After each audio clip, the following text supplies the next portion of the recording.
إني ألقى الإيناس في صومي وصلاتي ودعائي للرحمن وجميع الطاعات. Look, the argument really is simple, yeah? It's a beautifully simple argument. I'm saying that the universe is very complex. That if you look at the properties of the universe, as documented by theistic and atheistic cosmologists, they refer to a fine-tuning of the universe. So I've quoted you before, as I said, Stephen Hawking in A Brief History of Time, where he refers to this reality, he calls it fine-tuning. And I talked about Martin Rees, who wrote a book called Just Six Numbers. And I want you to just one more time think about this. He details 6 numbers. All of these numbers, he says, describe the reality of the universe. These numbers are massive. I mean, they have so many digits. He said, had one of these numbers been different, the universe would not be able to facilitate human life, and there would not be a fine-tuning of the universe. Or the universe could not exist in the way it does at the moment, in the complex way it does. So we've agreed really that for the universe to have been around, and for us to suggest that it was a random generation would be really tantamount. The probability of this is 0. Okay. The probability of 0.0, like so many digits, and then maybe a 1. Interject. You said for the universe to be around. I don't think that's the case. I think it's the universe to be around as we understand it, and in a situation in which we can survive. Yeah. Okay? That's exactly the point. So what I'm saying is, when I discuss this with atheists, the point I always say is that if we look around and see the intelligent design, then that must, I would say, it must really follow that we say that there must be an intelligent designer. Do you see what I mean? I do see what you mean. Yeah. So I would say that that assumes that humanity is the point of that design. I would have thought, which isn't like the one that is this. So the point of this universe is human life, which I don't think is supported by the vastness of the rest of the universe. And my point about the probability thing was, in the similar way I said it before, I know the probability is way higher, but a lottery draw, and as you said, the probability is way higher. Any probability of any numbers coming out is infinitesimally small. Yeah. If it were 1 million numbers in the lottery, it would be even smaller. Just because one happened in one draw doesn't mean it wasn't random and it wasn't chance. And I say that I think to say that this is the situation in which humans can exist suggests that humans is the point, which I think is an assumption. Right. No.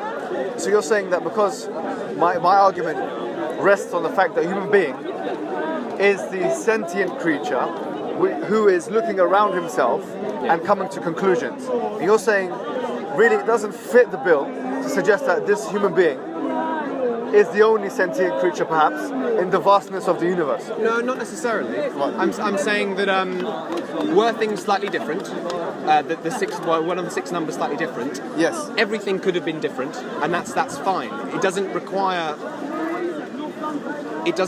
humanity to sorry, I didn't explain that very well at all.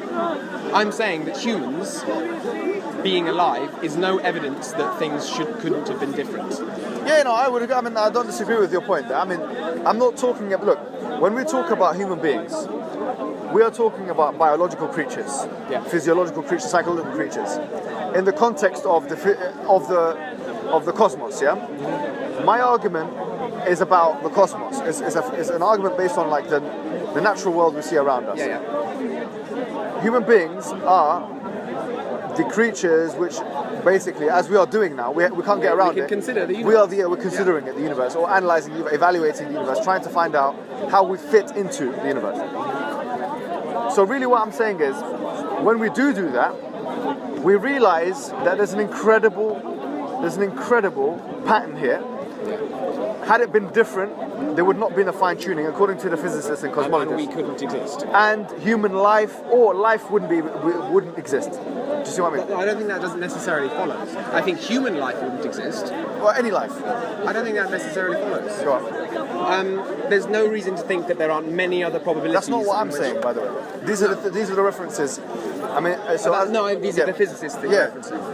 I realise that. I think our life could not exist as it is now But I think there's no reason to suggest that life is the point of the universe, and that there might be many other probabilities where things are different, in which other things could happen. The whole universe could be different.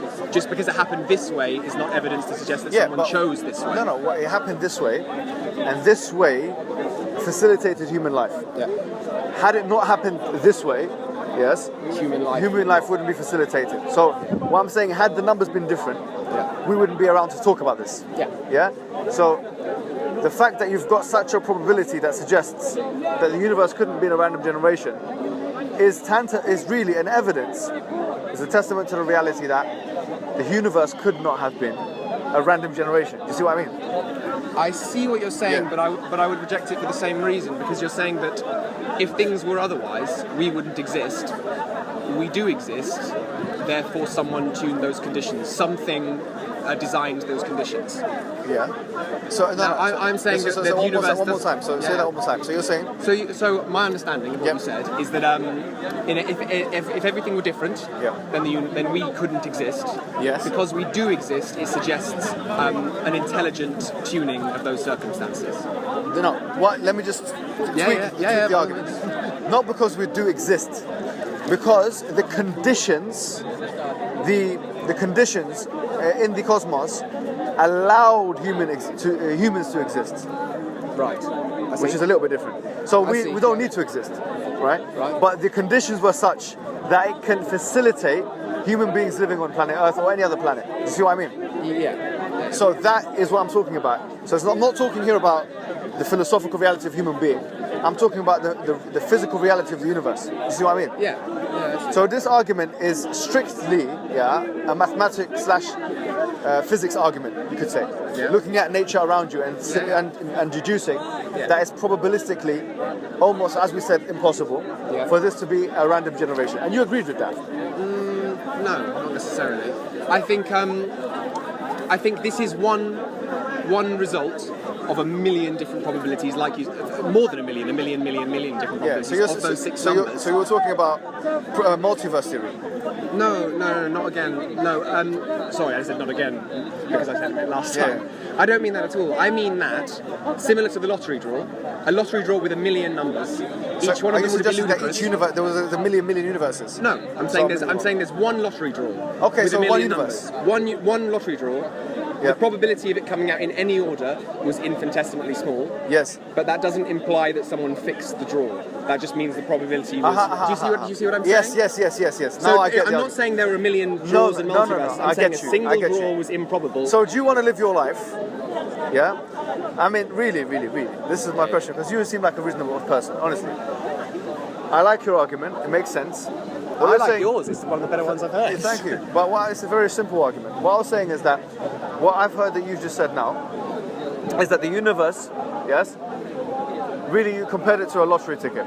So the fact that the universe could have been randomly generated the way it is like the same thing as going and basically doing the lottery and getting all your numbers right. Well, we know, me and you, that the actual probability is much greater than that, yeah? Oh, yeah. So I'm saying if it were a lottery draw and there were a million numbers rather than just 6 or 10 or whatever, I don't know. I don't do the lottery. No, but the probability's too small.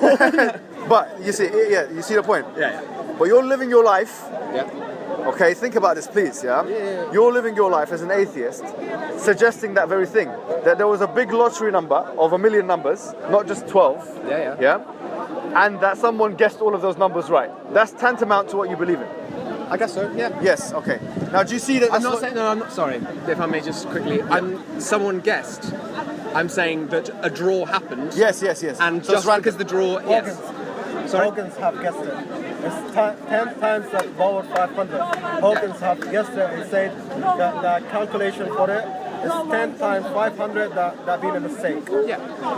10 times 500. Can you imagine to the power of 500. The power of 500. Yeah. I'm saying it. I'm not disagreeing with the probability. It's a mistake, not because anything else. No, I'm not saying it's a mistake. I'm agreeing that the probability is infinitesimally small, but I'm saying just because it's small doesn't imply that it didn't happen. Just like how one lottery draw doesn't imply. So what I'm saying is you're admitting that it's so infinitesimally small, but then you're saying that it must have happened anyways. Yeah.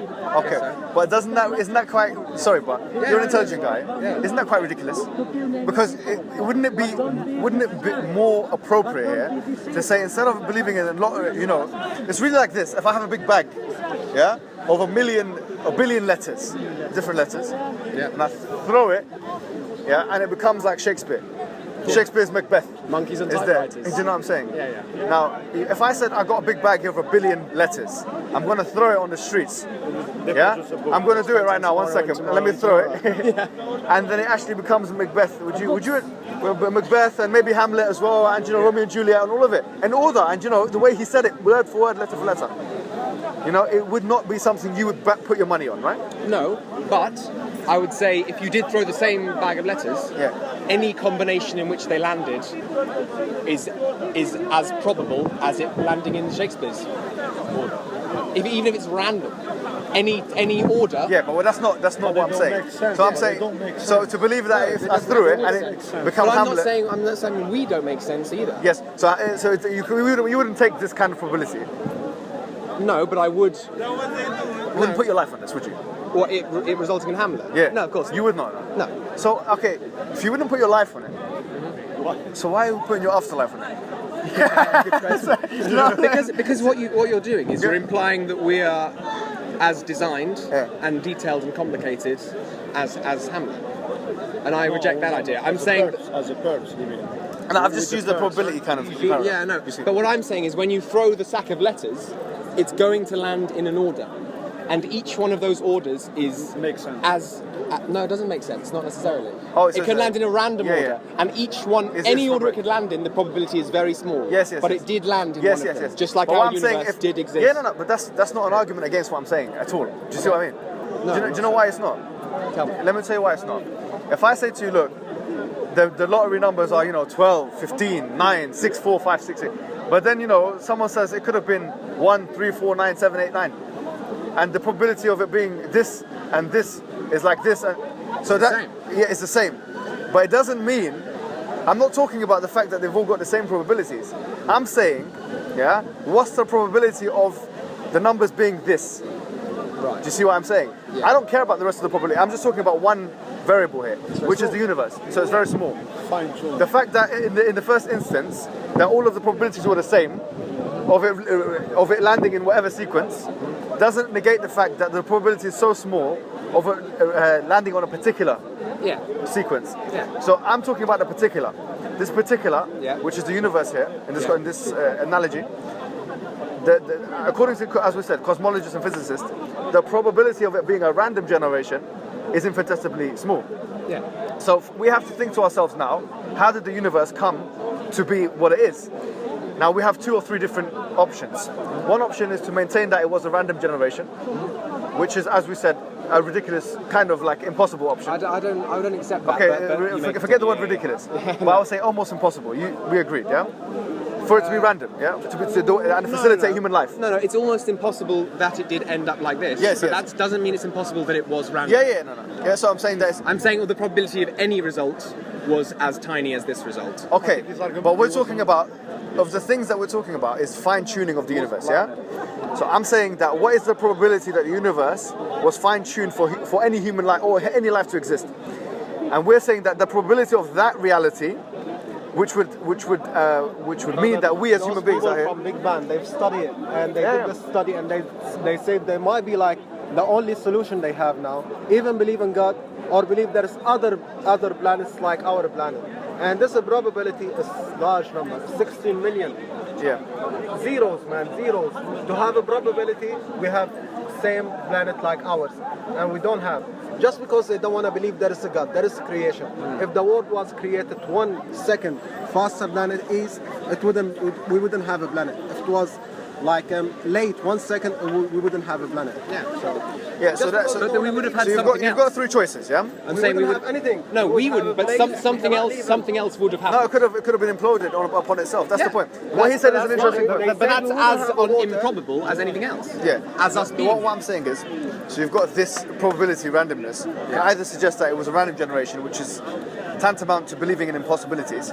Number 2, you can say evolved, which is a biological thing, which people like Richard Dawkins are starting to favour now, because they realise the difficulty in saying it's random. They really do.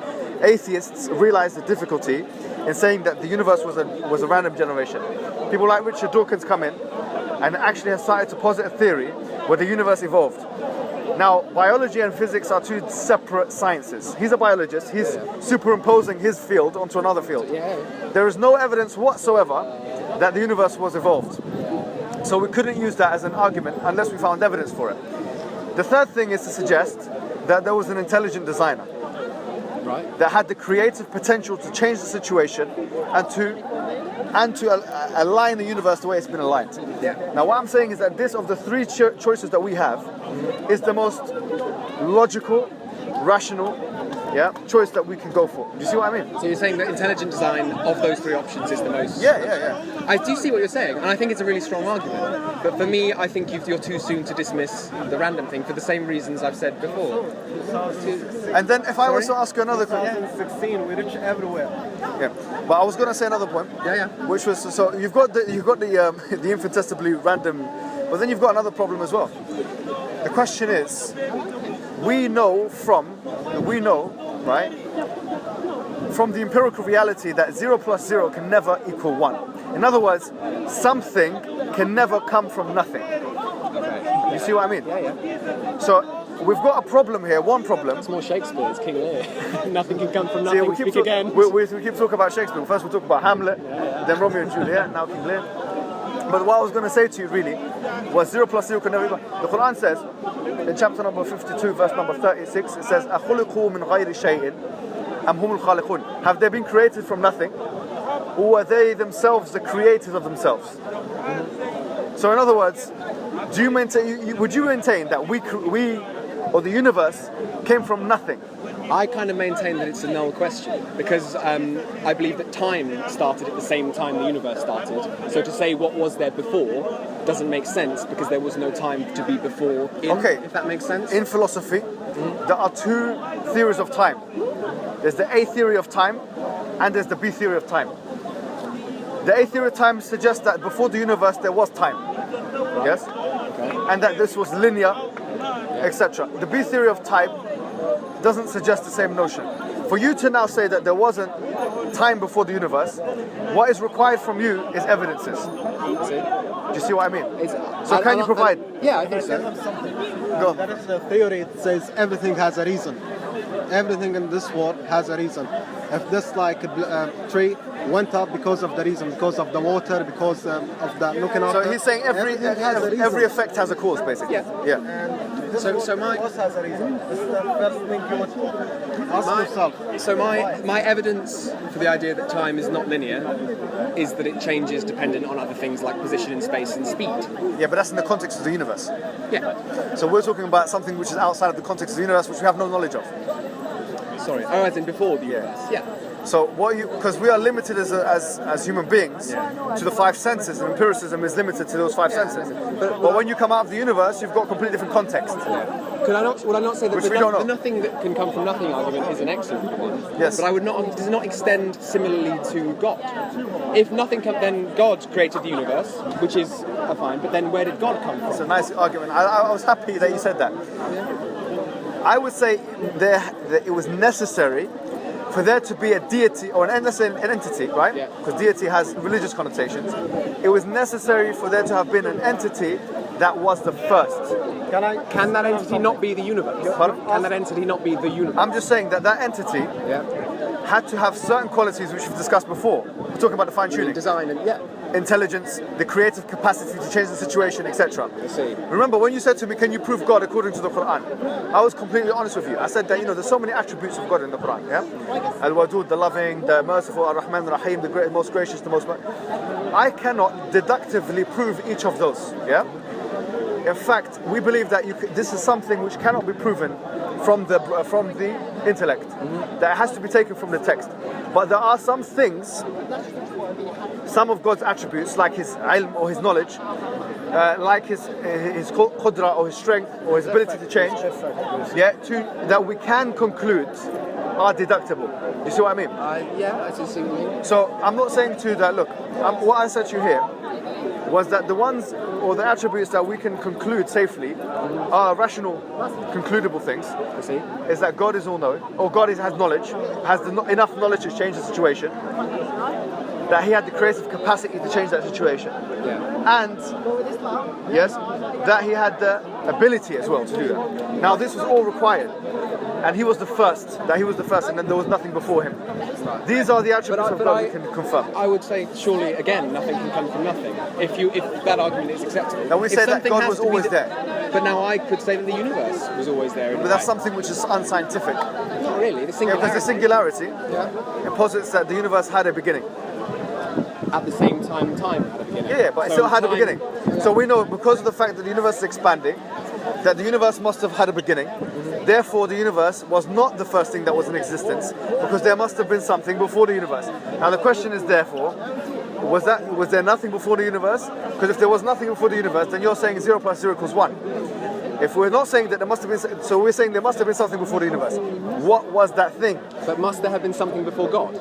No, we're saying that it's necessarily the case that there had to be an entity with no beginning. That was the first. See, yes. Universe. I'm very happy to call that the universe. I would call that the universe as well. You call it God. We're just adding another. You're calling it the universe. Well, I've said to this young man Oliver. I would say the same. Yeah. I would happily say the same. And I might tag you in if that's right, because I'm cold and I want to go home. Man, thank you. It was great. Are you going to think about this? Yeah, definitely. And I'll be here next Sunday. Oliver, think about this and do one thing for next Sunday, like a homework. No, do.